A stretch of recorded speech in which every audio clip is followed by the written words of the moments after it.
Nativa, Opa! que vai estar aí filmando.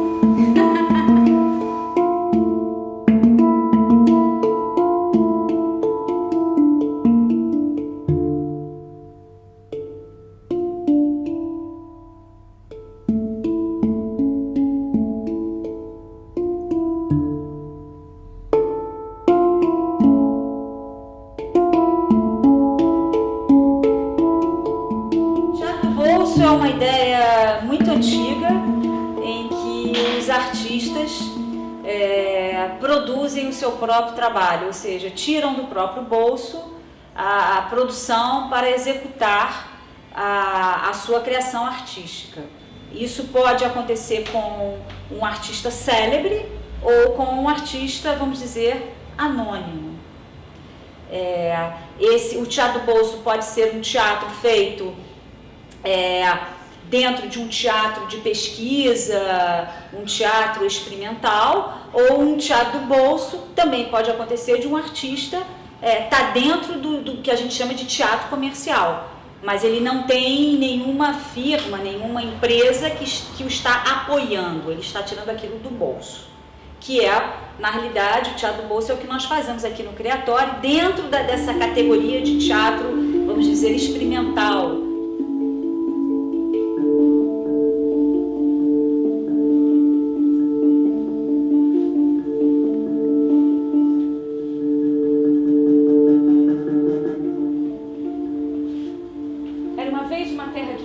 Onde viviam fadas, bruxas, animais encantados, príncipes e princesas. Isso foi há muito tempo. O lugar ainda existe e é possível encontrar alguns resquícios daquela época. Os castelos continuam de pé. Foram comprados por redes hoteleiras e se você tiver uma pequena fortuna para desperdiçar, poderá se hospedar num deles. As princesas e os príncipes desapareceram. Alguns foram decapitados. Outros venderam seus títulos de nobreza e tiveram que procurar empregos. Os seres encantados se enfurnaram nas profundezas da floresta. Das bruxas, não sei o que foi feito. Devem ter se mudado para a cidade. Nós, as fadas, continuamos aqui. Não tem o menor sentido você fazer teatro de bolso por estar no palco, por fazer lá a sua coisa. Você tem que fazer teatro de bolso porque você acredita muito no projeto, seja no roteiro, seja no elenco, seja no diretor, né? Idealmente em todas essas coisas, né? Tem uma outra coisa muito bacana, que o teatro de bolso ele te joga de novo numa praia, que é uma praia muito interessante, que é do teatro de grupo. Você não consegue fazer teatro de bolso com um elenco, com uma gente associativa que veio aqui, fez esse troço e sai correndo. Ou são pessoas que têm uma identidade, uma afinidade cultural, uma afinidade ideológica, uma afinidade de tudo que pensam sobre a vida e o que desejam fazer, ou então essa turma não vai funcionar, o resultado não vai ser legal. Nós não podemos acreditar em fadas. Aqui em Munique, ninguém acredita nelas. Mesmo se dão de cara, chifre, com unicórnio, não acredito. Culpam a bebida, o sol na cabeça. Dizem que essas criaturas são delírios de princesinhas desmioladas. E se você mencionar o assunto, vão rir de você ou chamá-la de louca. E ele mostra a expressão do artista. O artista ele tem mais autonomia para fazer o que ele quer. Quando a gente tem um patrocínio, a gente de alguma forma, aquela criação ela se descaracteriza um pouco, porque você acaba tendo um apoio de uma firma, de uma empresa, e ela, por estar te dando dinheiro, ela acaba palpitando, ela influi naquele trabalho, né? A gente até sabe, em cinema totalmente, tem um tal cinema independente e o cinema de Hollywood. Hollywood palpita em tudo, os produtores palpitam em tudo. Dizem que eu sou uma alucinação. Agora é moda dizer que eu sou uma alucinação, produto da imaginação. O que comprova a arrogância de certas pessoas que julgam poder nos imaginar. Ai, tolinhas! Seria muito fácil passar voando como um raio de luz. Mas eu posso esperar, de fato eu espero. exercício de autocontrole. E isso eu tenho. Uma grande vantagem que eu acho é a liberdade para criar, a própria falta de recurso financeiro acaba fazendo com que a gente tenha realmente que exercitar a criatividade, né? Então, no caso de Ana Paz, que para mim foi, acho que o teatro mais de bolso que a gente fez, que eu fiz com a Adriana e com a Dadá, também, olhando assim, foi o teatro que me deu mais prazer, sem dúvida, porque toda a parte, eu nem fiz parte tanto da produção, porque a peça já estava meio produzida e já estava bastante encaminhada quando eu cheguei, mas eu tive muita oportunidade de criar muita coisa, de trocar com elas, de dar ideia e ser ouvida e as minhas ideias serem importantes no processo todo. Então isso não tem preço, isso assim é uma das grandes vantagens. É como se fosse assim, realmente um sumo que sai da gente, não sai de lugar nenhum sem ser da própria pessoa e do encontro, da relação das pessoas. E às vezes, num teatro sem ser de bolsa, um teatro de bolsa, com grandes bolsas de dinheiro, a gente não tem essa voz toda, a gente não tem tanta propriedade dos meios de produção, a gente, quando vê, você não pode opinar muito do figurino, porque o figurino é a criação de outra pessoa que não quer muito ouvir o que você tem a dizer, porque é a criação dela. Então eu acho que, e a gente que faz teatro, não sei, pelo menos a gente que vem assim, a gente que é de estrada, né, que é ancestral, aí, que vem de não sei de onde, a gente não tem como a gente não se meter nas coisas, como a gente não se meter no figurino, no cenário, não querer trocar isso, porque o divertido é isso. Eu vejo assim, muito teatro de bolso como teatro de família. Porque na história do teatro do bolso, isso acontece, ela usa essa cena aqui que é como um lago, e ela entra e faz toda uma cena charmosinha aqui, molhadinha.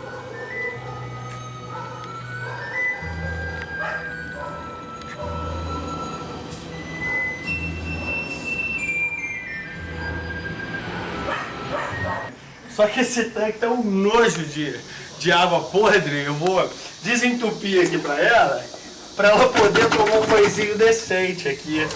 Pra encurtar a história, possuída por um desejo desenfreado, eu peguei o sapo nas mãos e o apertei contra os meus lábios.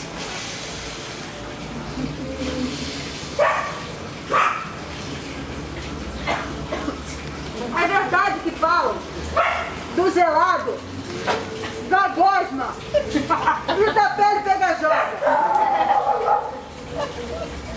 Tudo isso eu estava disposta a enfrentar e de fato enfrentei. Errei no primeiro, mas as possibilidades eram muitas. Eu tenho uma definição muito objetiva e muito prática sobre o que é produzir. Produzir nada mais é do que se comunicar. E em teatro de bolso, essa comunicação ela fica mais necessária, porque você tem que, eu não diria convencer, mas você tem que trazer pessoas para junto do seu projeto. E para isso você precisa dizer o que é, você precisa contar a história do que você está fazendo, você precisa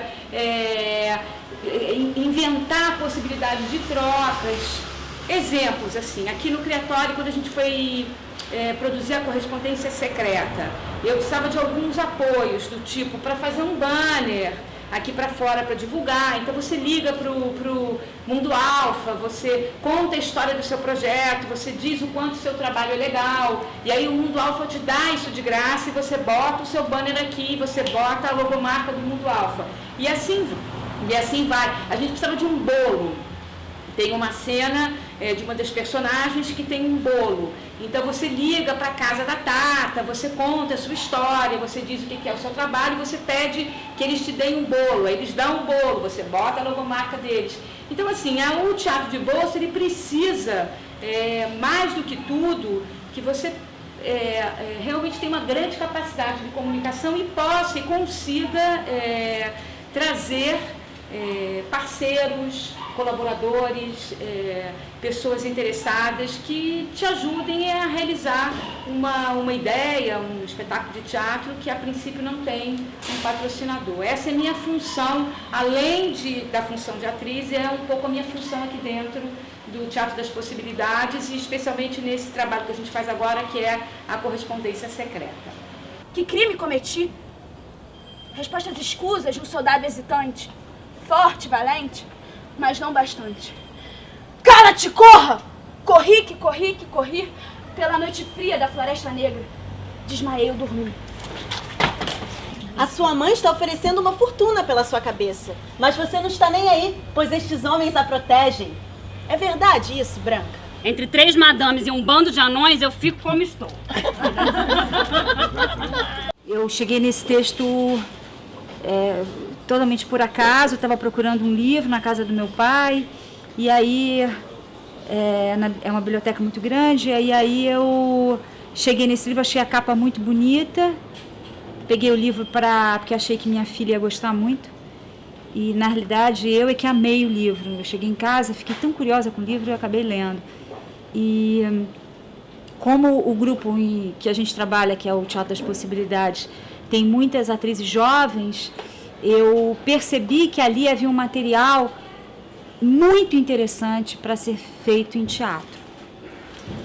Eu adoro conto de fadas. Esse é um livro que explora as personagens, uma das mais famosas de contos de fadas, que são a Cinderela, que é na versão da Índico chama-se Annette, a Bela Adormecida, que também no livro tem o nome de Thalia ou Thalia, porque é uma versão italiana, a Branca de Neve,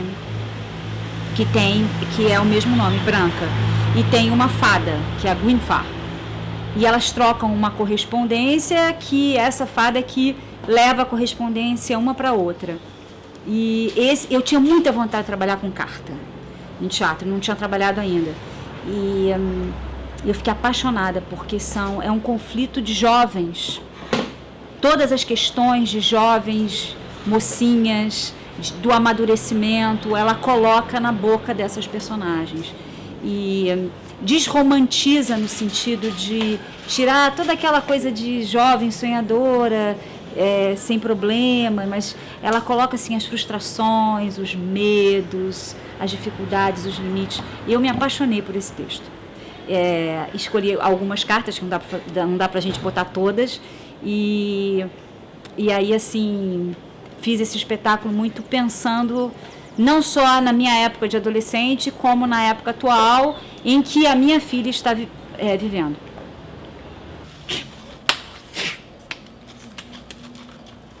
Amigas desde sempre. Amigas desde sempre. Amigas desde sempre. Amigas desde sempre! Tá com a Branca! Ai, cuidado! Toda princesa terá seu príncipe, toda princesa terá seu príncipe, toda princesa terá seu príncipe. Tem que dar certo. Que espécie de príncipe se interessaria por uma princesa adormecida há 100 anos? Nada menos do que um pervertido com um péssimo senso de humor. Mas tudo bem. Já que estamos aqui, não custa nada tentar. Vamos supor que esse tal príncipe seja de um gênero que me atrai. Gênero esse que, como vocês sabem, é bastante vasto. Mesmo que haja essa feliz coincidência, eu peço que vocês considerem a minha aparência. O hálito, o comprimento das unhas, as grossas remelas em volta dos olhos, o estado dos meus cabelos, o meu vestido fora de moda. Ah, não. Se esse é o tal final feliz, eu dispenso. A verdade é que princesas como nós não passam de mau agouro.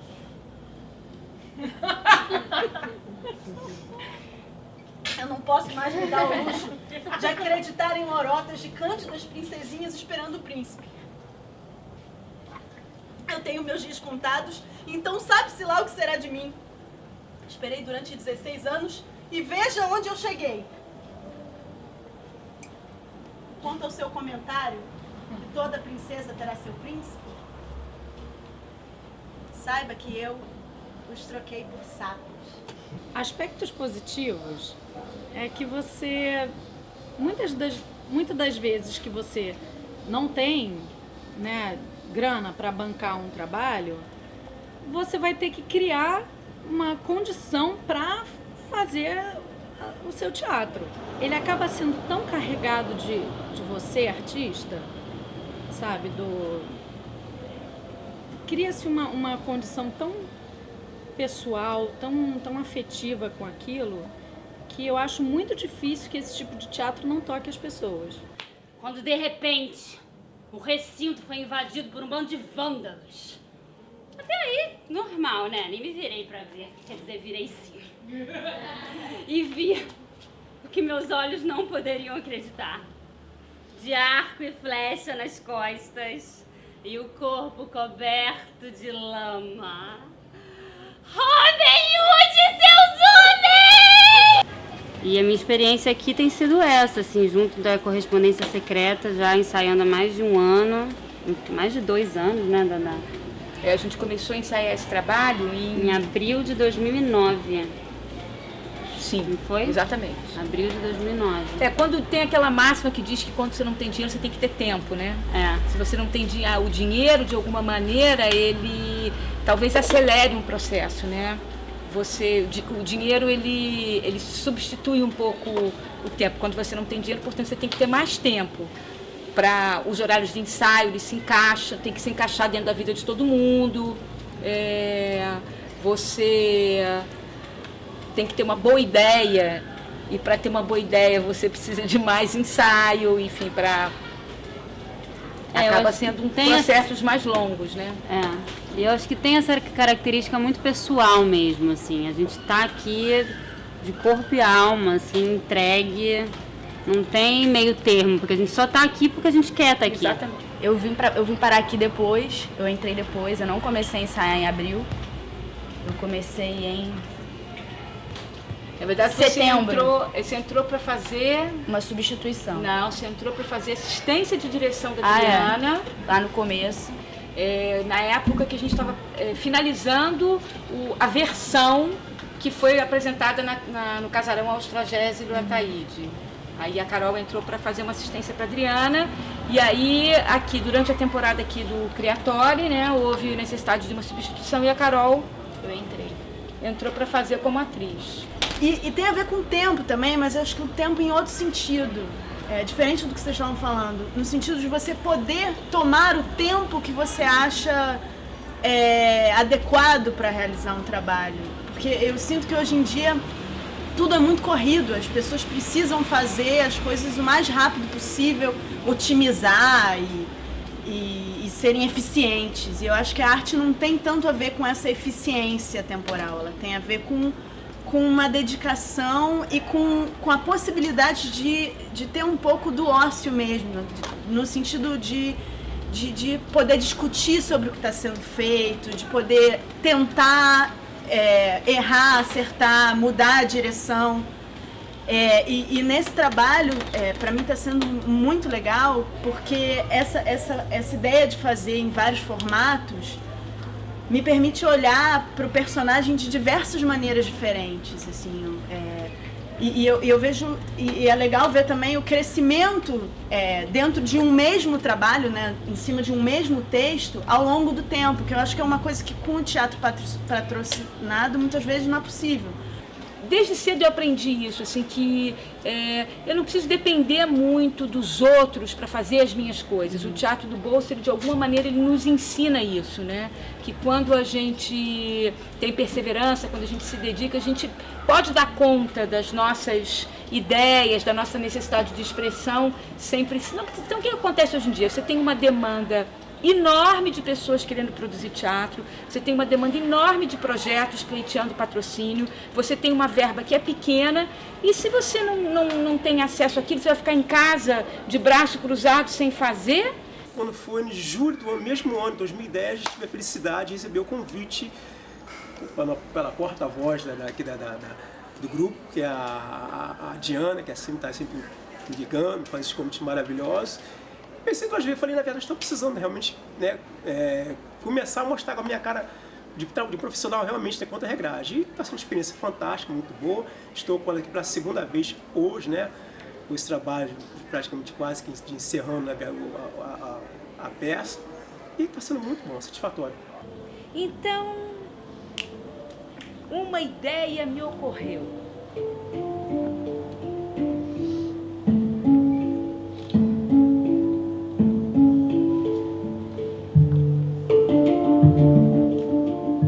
Sobrevoei Liebenstein e soprei um feitiço para botar todo mundo para dormir. Reis, soldados, cozinheiros, cachorro, passarinho, mensageiros. Todo mundo que estivesse dentro da muralha dos castelos dormiu.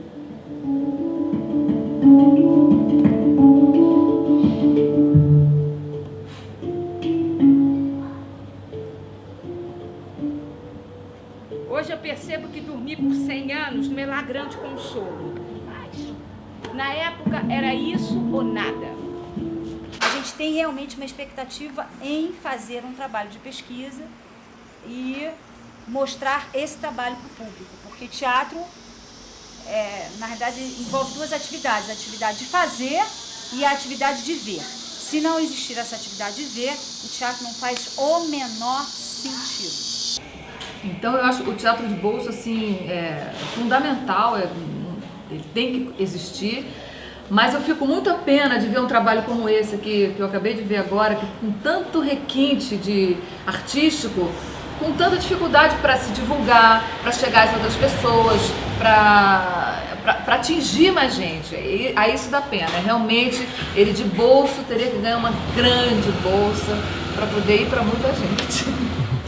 Mas ainda assim, também dizer assim, então o teatro patrocínio é a solução. Todo mundo que está trabalhando com patrocínio tem iguais dificuldades. Tem seus atores presos às televisões que não liberam seus atores para fazerem teatro, que proíbem seus atores de fazerem teatro. Então, problemas você tem aqui e ali, como vantagens você tem aqui e ali. Agora, é muito mais confortável, muito mais cômodo produzir com dinheiro do que sem dinheiro. Sou louco de dizer o contrário. Alguém em algum momento disse que teatro do bolso é uma espécie de família, TT falou, né? E ficou isso na minha cabeça. E essa madrugada, eu estava dormindo e eu vi a minha filha, o meu filho e a namorada do meu filho, a Maria, as gargalhadas pela casa, rindo muito. E eu fiquei muito contente, porque eu vim enfrentando uma certa dificuldade já há um tempo. A Carolina está ouvindo? Há um tempo na minha casa, de um certo desentendimento entre a Carol, o João e a Maria. E desde que o João veio para esse trabalho, porque essa versão de agora, o João é assistente de direção da Adriana. Desde que o João veio para esse trabalho, eu venho sentindo que a relação dos dois vem melhorando muito, vem voltando a ser como era. E ontem à noite, quando eu vi eles gargalhando, eles saíram juntos, coisa que eles não faziam há muito tempo, foram para Lapa, os três, Carolina, o João e a Maria, devem ter enchido a cara, provavelmente, e voltaram para casa e estavam as gargalhadas, e há muito tempo eu não via isso. E isso me deixou muito contente, porque eu acho que o teatro também faz essas coisas, eu acho que o teatro agrega. E eu acho que isso na minha casa foi uma coisa fundamental.